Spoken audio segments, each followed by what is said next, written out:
Howdy, welcome to the first video of the year. Being the beginning of the first semester, we will mostly be reviewing Algebra 1. It may seem like I'm just stating definitions, but don't worry, it will get better. For our first lesson, we'll be introducing linear equations. We'll be going over finding slope and finding x and y intercepts. So let's ask ourselves, what is a linear equation? Alright, so if we look at linear right here, we can tell that the word line is within linear. But ask yourself, what is a line? By definition, a line is it straight or is it a curve? By definition, a line is straight. Okay? Now, therefore, a linear equation will be an equation whose solution is a straight line.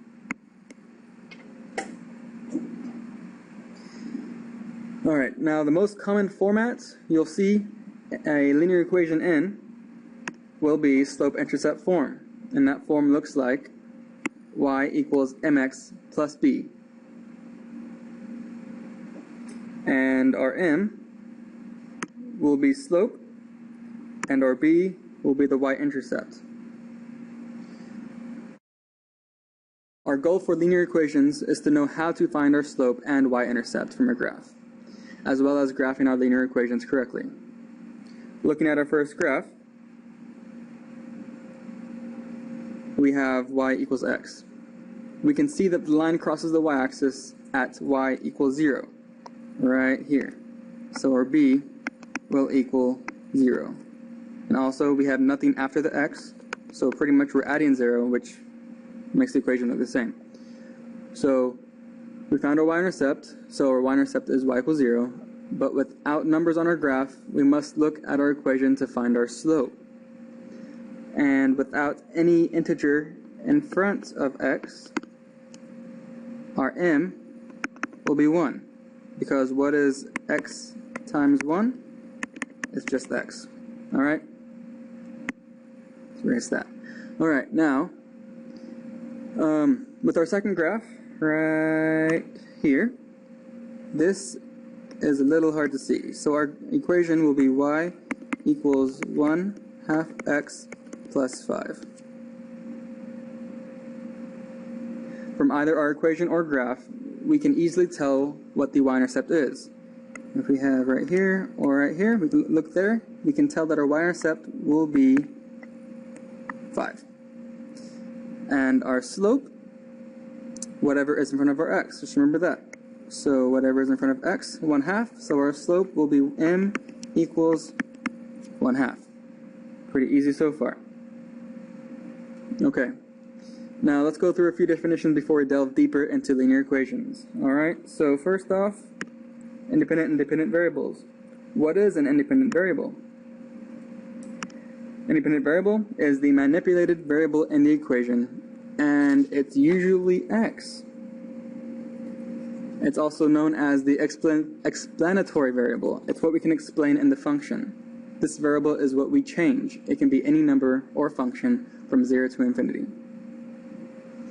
The dependent variable is the value you are solving for, and it's usually y. It's also known as the response variable. It's the output that responds to our input, simply put. Now we're going on to more definitions. So we'll just blow past these real quick. Alright, so what's a variable? A variable is a letter or a symbol that represents an unknown value or expression. This letter or symbol can be A through Z. It can be alpha, beta, or sigma.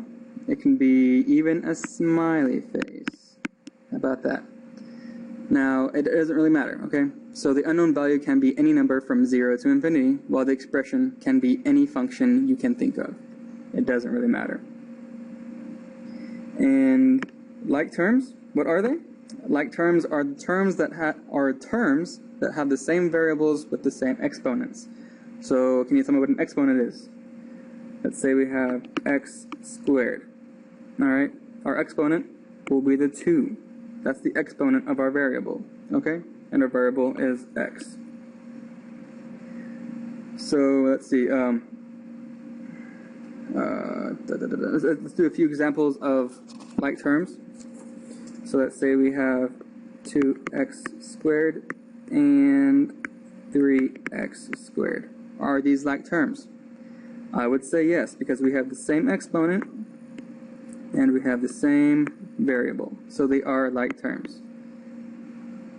Let's see, a non-example would be 2x and 4y. We have the same exponent, but we do not have the same variable, okay? So this is not like terms. Last example, let's go with 2x cubed and 2x. Are these like terms? No, they're not, because we have x, same variables, but we have different exponents, so these are not like terms. Okay, and I think this is our last expression, or not expression, definition. What's a function? And a function is simply a relation between input and output. A relation between an independent variable and a dependent variable. Okay, now on to finding slope. Determining slope. What is slope? When I think of slope, I think of a hill and how steep it can be. Thus, slope is the steepness of a straight line. We define it as the change of y over the change of x. And we denote it as m equals rise over 1, which I know y'all have seen before, and change of y over change of x. The triangle here is pretty much just short for the word change or difference. Misspelled that, whatever, you get it. Okay, so don't forget that the slope can be negative. If we have a negative in front of our slope, then our line will look like this. It will be the opposite of a positive slope, which looks like this. Okay? And also, the larger the m, the steeper the line gets. So if we have m equals 4, then our line will be looking more like this. And if we have m equals 1/2, our line will look like this. Okay? Now we'll just focus on some simple examples. Let's go with 1. Y equals 3x plus 5. Now what did I say earlier? Whatever is in front of our x is our slope, but only when it comes to our slope-intercept form, okay? So m will equal 3 when it comes to 1. For 2, what is it? Real quick, -7. M equals -7.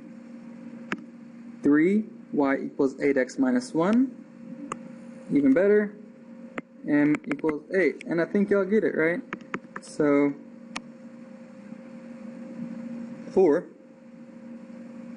it's tricky, right? There's nothing in front of our x. But I'll say this again. What's x times 1? It's just x. So what's 1 times x? It's just x. So what's in front of this x? It's 1. So our m equals 1. So when we have nothing in front of our x, our slope is 1.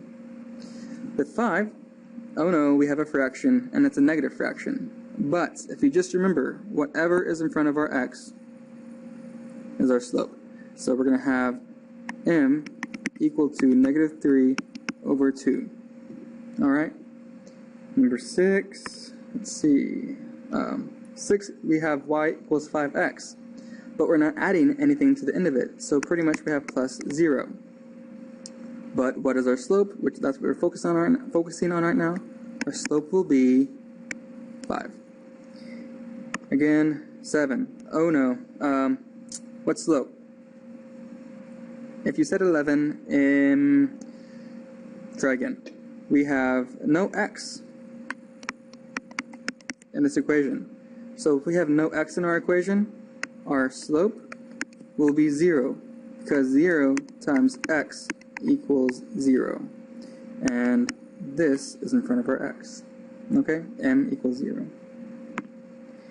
Last but not least, 8. What's in front of our x? It's a negative sign. Negative 4? No. Negative 2? No. It is a negative 1. There's no number in front of x. So if there's no number in front of x, what I said before, it's always 1. Okay, so examples through. Let's go on to determining x and the y, determining the x and y intercept.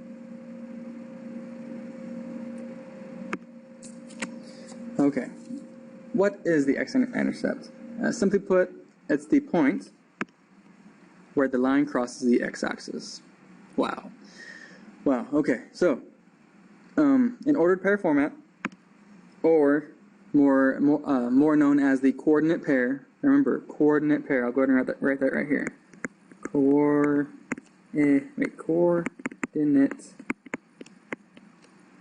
pair. Y is always equal to 0. And in coordinate pair, it looks like x, comma 0, where x is any number such that x is within all real numbers. And in easy terms, that just means x can be 0 and x can be infinity and any number in between there. And like I said here, y is always equal to 0. Okay?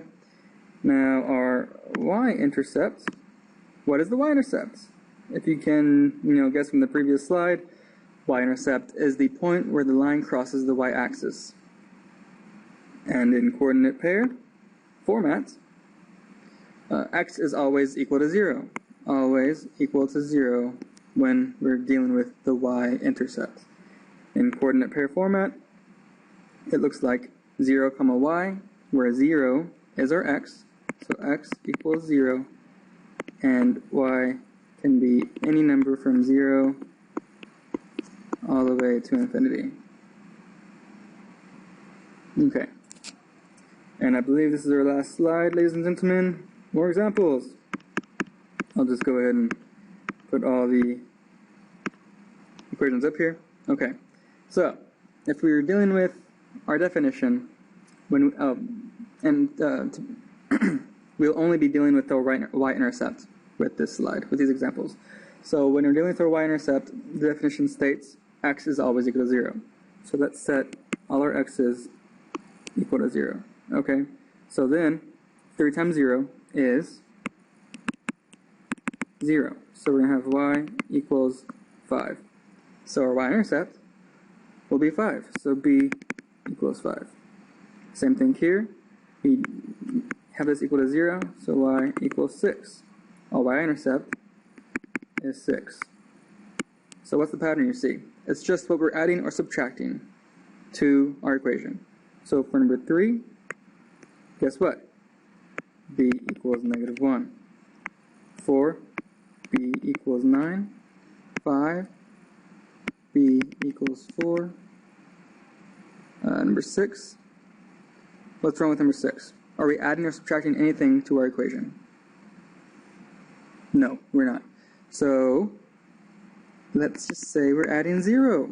So our y-intercept will be y equals 0. Number 7. Do we have a slope on number 7? We do not. So this equation can be 0 times x plus 11. So what is our y-intercept? It's just positive 11. And last but not least, number 8 is y-intercept equals -8. So pretty much that is all, folks. Let me check. Yep, okay, so that's all, folks. Don't forget to take your notes. I will check them in class. So hope you enjoyed the video. See you in class.